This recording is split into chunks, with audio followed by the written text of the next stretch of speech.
transmission fluid? There's transmission fluid. Oh, good. All right. Hi, everybody.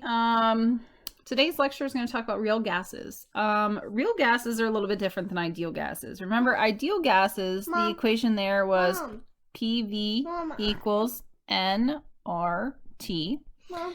But real gases don't behave the same as what we would ideally expect them to. Yeah. Real gases exist at when pressure is high. Mommy. Hold on, buddy.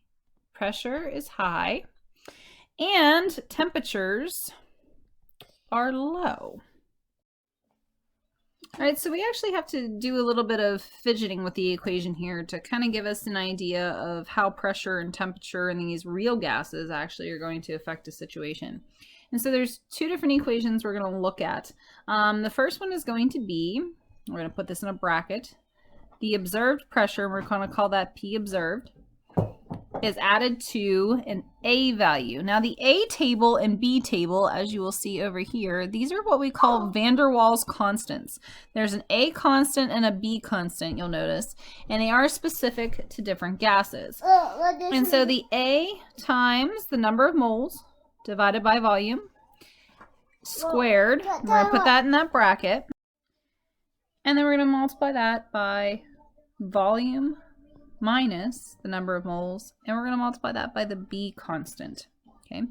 And we're going to set that all equal to our nRT value, our number of moles, our R constant, and temperature that is always in Kelvin. For these problems, remember pressure is in atmosphere, volume should be in liters, R, the constant, is 0.8206, and temperature is going to be 273 Kelvin. Okay, so let's look at a problem from our homework about these. And problem number 1 on our worksheet that deals with real gases is going to ask us, find the final pressure if there's 10 grams of oxygen gas at 0.5 liters and 50 degrees Celsius. Okay, so we're trying to find pressure. So there's one other equation that we can use here because it's kind of hard to isolate pressure with this equation up here. We can use P observed is equal to number of moles times R times T over volume minus the number of moles times our B constant. Subtract A times N over V and square it. So we're just kind of rearranging the equation a little bit. You could have done that with the equation up top, but I'm just doing it for you so it's a little bit easier. And so if we take a look to find final pressure, it's giving us a couple things in this problem. It says that we have oxygen gas, which is helpful because we're going to have to look over here at the chart for our A and B values for oxygen gas. With our oxygen gas, you're going to see that we have a volume of 0.5 liters. We are going to have a temperature that is going to be 50 degrees Celsius. So again, we have to add our 273 to that, and we are going to end up with a temperature of 323 Kelvin. Okay. Our R value is going to be our 0.08206. Our A value for our equation for this problem, as you can see over in our chart, is 1.36. And then our B value that we're going to substitute in is going to be 0.0318. I'll be right back. The only thing that we really need to focus on now is our number of moles. It doesn't give us number of moles, so we're going to have to change 10 grams of our oxygen gas. Remember, oxygen is diatomic, O2. And we're going to have to get to moles. So for every 1 mole, 32 grams of oxygen, O2. And so that's going to give us a number of moles that is going to be 0.3125 moles. Okay? And so when we set this problem up, we're going to substitute in everything that we need to. Order of operations, by the way, so make sure you do everything order of operations. So you would do your over here, you would do N divided by V, square it, and then multiply the A. Make sure you do your multiplication up here first.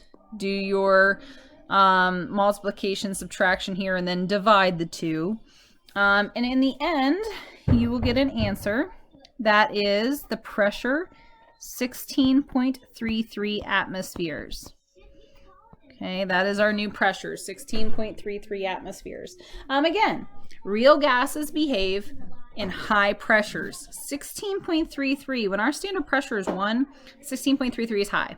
Okay, so that's high pressure situation. So do keep that in mind when you're calculating. You should probably receive a higher pressure than normal. Another problem I want us to look at is problem number 2. And problem number 2 is going to actually ask you to solve for temperature. And then the equations listed at the top of your page here, they don't really solve for temperature at all.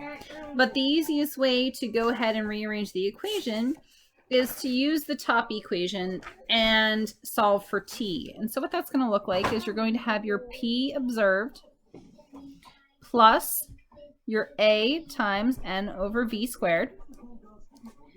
And you're going to multiply that by V minus NB. And you're going to have that equal to T. And we're going to divide both sides by the NR to get T by itself. And so we're going to have to put this all over NR. Okay.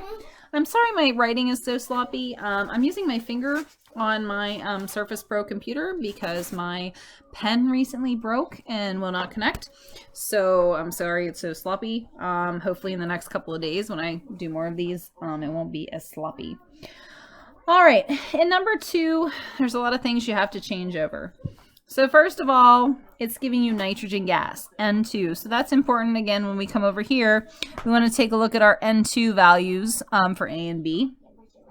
But keep in mind, number of moles, it's giving you grams, and it's telling you there's 14 grams of N2. We need to change that over to moles of N2, and there's 28 grams in 1 mole of N2, and so that's 0.5 moles. All right, guys, I apologize for my son in the background, but you know how it is working at home. Okay, so we have our 5 moles. Now we have the number of moles that we need. Our pressure, our P observed, 600 torr, but we don't want to work in torr. We always want to work in atmospheres, so we need to go ahead and change that. For every 1 atmosphere, 760 torr. Okay, so that gives us a pressure that is going to be 0.789 atmospheres. And then we also need to change our volume. Our volume has to be in liters, so we have 500 milliliters. Okay. We go ahead and do our 1,000 milliliters for every 1 liter. 0.5 liters is what we have for our volume. Okay, go ahead and plug those numbers into your equation. Again, order of operations, and you're solving for T here, so you're solving for temperature. And again, your temperature should be pretty low. If standard temperature is 273 Kelvin, your answer should probably be less than that. And so when I did this calculation, I received 25.5 Kelvin for my answer, which is a low Kelvin compared to our standard of 273. So again, low temperatures, high pressures is how real gases behave. So do keep that in mind. If you have any problems, again, these are kind of plug and chugs, just figuring out what they give you and what you need to find. If you have any problems, please let me know. Again, it's specific to each type of gas. So my A and B values up here in this chart, when I looked at it, I made sure that I plugged in 1.39 for my A value, and my B value, I ended up plugging in my 0.0391.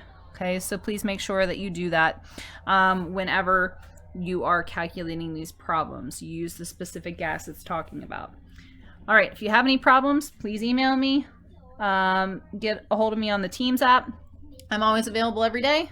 Hope this helps, and I'll see you or talk to you about our next chapter. So the next thing you need to do after real gases is just do the practice for part 2. There's a test there. It's not going to be graded as a test. It'll just obviously be graded for completion. And then you'll start into thermochemistry. And so our next video will talk about work. It will talk about energy, and we'll talk about how we can calculate whether work is positive or negative, energy is positive or negative, and so forth. All right, talk to you guys later.